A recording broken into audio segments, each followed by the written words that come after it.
I know that I want to die. I know that I want to get out of here, but I also, there's something here that I'm not ready to leave yet. Challenges. There's no denying we all have them. These are the stories of ordinary people facing extraordinary challenges and emerging better on the other side. I'm Cheryl Hunter. As a teenager, I was kidnapped and held captive. Today, my mission is to let you know that you are bigger than anything that can ever come your way. Join us for these extraordinary stories and be reminded that your true nature is to rise. Have you ever longed for a second chance, like a full-on life do-over? If so, meet Dina Proctor. She dug herself out of the deepest, darkest hole and demonstrates for each of us that it's abso-freaking-lutely possible to do the same. I'm gonna stand back now and let her tell you her amazing story in her own words.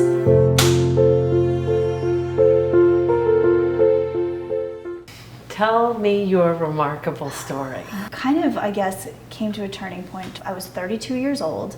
I was horribly addicted to alcohol, and I had planned a date to take my own life. People around me have this sense of happiness and well-being, and I always felt like that was missing. And I describe it like an emotional black hole. I just had this emptiness emotionally inside of myself. In my 20s, I went to get help for it. I wanted to figure out what was wrong, and I was diagnosed with major depressive disorder. Medication after medication, I tried all of the traditional medications. A lot of time in depression groups and healing groups and in group therapies and stuff. And nothing was really hitting what it needed to hit. I didn't feel like anything was helping me improve. And at the same time, throughout my 20s, I was also doing things that I thought would make me feel better. Guy after guy, job after job, new car after new car, nothing was working. Going to bed at night, and lots of people pray for health and happiness as they fall asleep, and I would just pray, I just don't want to wake up in the morning. Just please take me. Like, if this is gonna be what it is, just take me. I moved into a new living situation with people who kind of like to party and drink, and trying to fix inside of myself. There was a solution in that kind of partying and drinking and alcohol that maybe wouldn't have appealed to me had I not been so emotionally desperate. I started drinking every single night, and then I would drink so heavily that in the morning I would feel so terrible. The only thing that would make me feel better was to have another drink. And then a few hours later, I would need to have another drink to kind of ward off that horrible detox feeling. I deteriorated on another kind of emotional, spiritual, moral level. I was waking up next to people that I couldn't even remember their name. I was waking up at different houses in different cities. I didn't know where I was. And I started stealing money. I didn't need to steal money, but it was just something that I was getting a little naughty kick out of. I couldn't look myself in my own eyes in the mirror because I couldn't believe who I was becoming. There was no reason that I should be this mess, this disaster as a human being, and that's exactly how I felt I was. But what was the turning point, Dina? So when I planned that date, it was going to be a Saturday, and I decided that on a Sunday evening previous, so like 6 days later, that was gonna be my suicide Saturday. But that Sunday night, I thought, I don't know how I'm gonna make it through this week. How am I going to get from day to day to day, 6 days later, until I can finally get everything in order so I can take my own life? What happened? I mean, obviously you're here. It occurred to me that there was an addiction recovery center down the street from where I was living. My idea was, if I go in there and just see what real drunks are like, that'll make me feel better about myself. So I went, and I remember just sitting in the back of that room, and no one asked me to share anything. No one asked me to share even my name. And the women would come up to me and just gently brush my hair away and bring me tissues and just say, keep coming back, keep coming back. And that's all they would say, but there was something about that human touch that was the love that these people I didn't even know were expressing towards me. It was just one of the most meaningful things. All the guys I had dated, all the things I had done, all the people I had spent time with, these women who didn't even know me, holding my hands and brushing my soaking wet hair from my tears back from my face and telling me it gets better, it gets better. I didn't believe them, but I felt like they cared about me. And then Saturday morning, it was Suicide Saturday, that was my planned date. And I woke up that morning and I went to that center and I went to the meeting. I saw those women and none of them knew any of my plans, you know? But I just thought, I know that I want to die. I know that I want to get out of here, but I also, there's something here that I'm not ready to leave yet. And so I lived like that for 3 months, saying, not today, but I can always just kill myself tomorrow. I can always kill myself tomorrow. And in that horrible, self-loathing, devoid, empty state, that gave me comfort of I can just get out of here tomorrow. You know, that would give me comfort. That would be the one thing that would help me to fall asleep, was to think I could kill myself tomorrow. And I did not quit drinking. I was going to the Addiction Recovery Center. Nobody told me to quit drinking. Everybody kind of left me alone and let me sit in the back. And it was not my plan to quit drinking because I couldn't see my life without this. That was the only thing that numbed feelings I had inside. About the 3rd month mark, I was sitting at the recovery center, one of the meetings, and this woman came and sat up to share to the group, and she shared her story. Her story was worse than mine.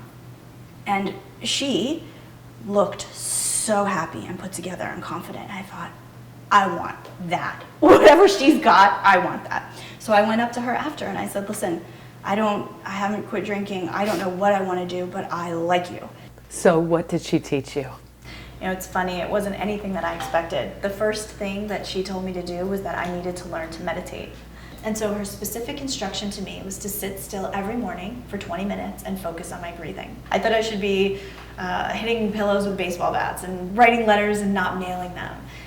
But she was really good with me. When I balked at her suggestion, she didn't even blink. She just looked me straight in the eyes and said, your way doesn't seem to be working. Why don't you try mine? I'm going to try it because this is the only thing she's telling me to do, and I like her. So the first... I'm going to be breathing anyway. I might as well. That's exactly right. I might as well do it her way. Set a timer and sit the way she's telling me to sit. My body would start shaking and sweating, just in an uncontrollable way. And after about 3 minutes, the negative thoughts, you know, when I would be still, it would become intolerable for me to sit still any longer than that. And I would just have to get up onto the next thing in my day.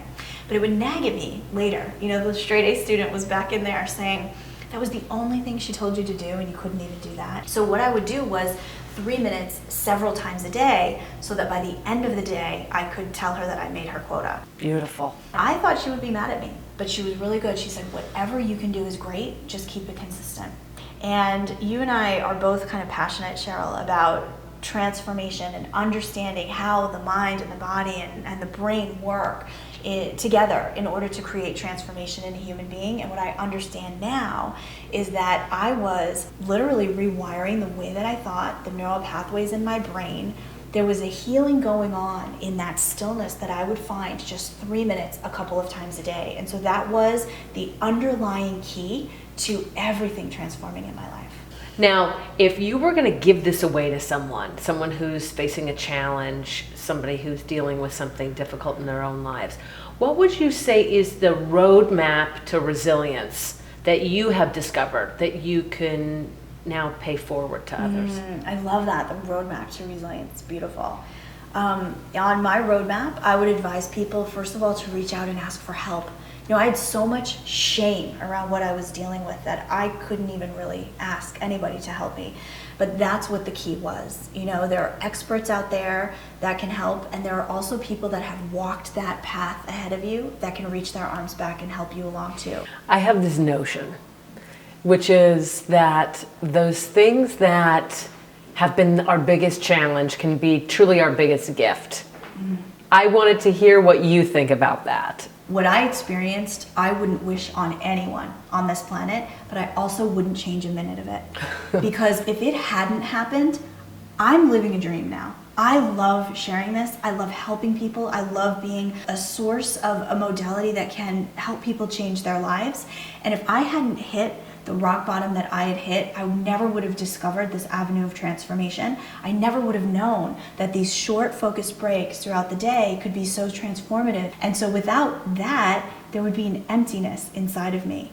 And so I don't want to relive it. I don't want anyone to ever have to go through that, but I also wouldn't change it. It was the key in where I am today. Most often, we try to hide those things about us that we think aren't perfect. And I just want to acknowledge you for your candor and transparency, because you being willing to be authentic about what your journey really was and not try to sugarcoat it and paint it up to look nice. It's what offers such a difference for people. It really is the roadmap. Like we looked at what your roadmap for resilience is, it's you and your journey. Thank you for sharing it with us. Thank you. Thank you so much. Come back next time as I introduce you to another outstanding human who's just faced a huge challenge and come through bigger and better on the other side. They remind each of us that our true nature is to rise. I'll see you next time.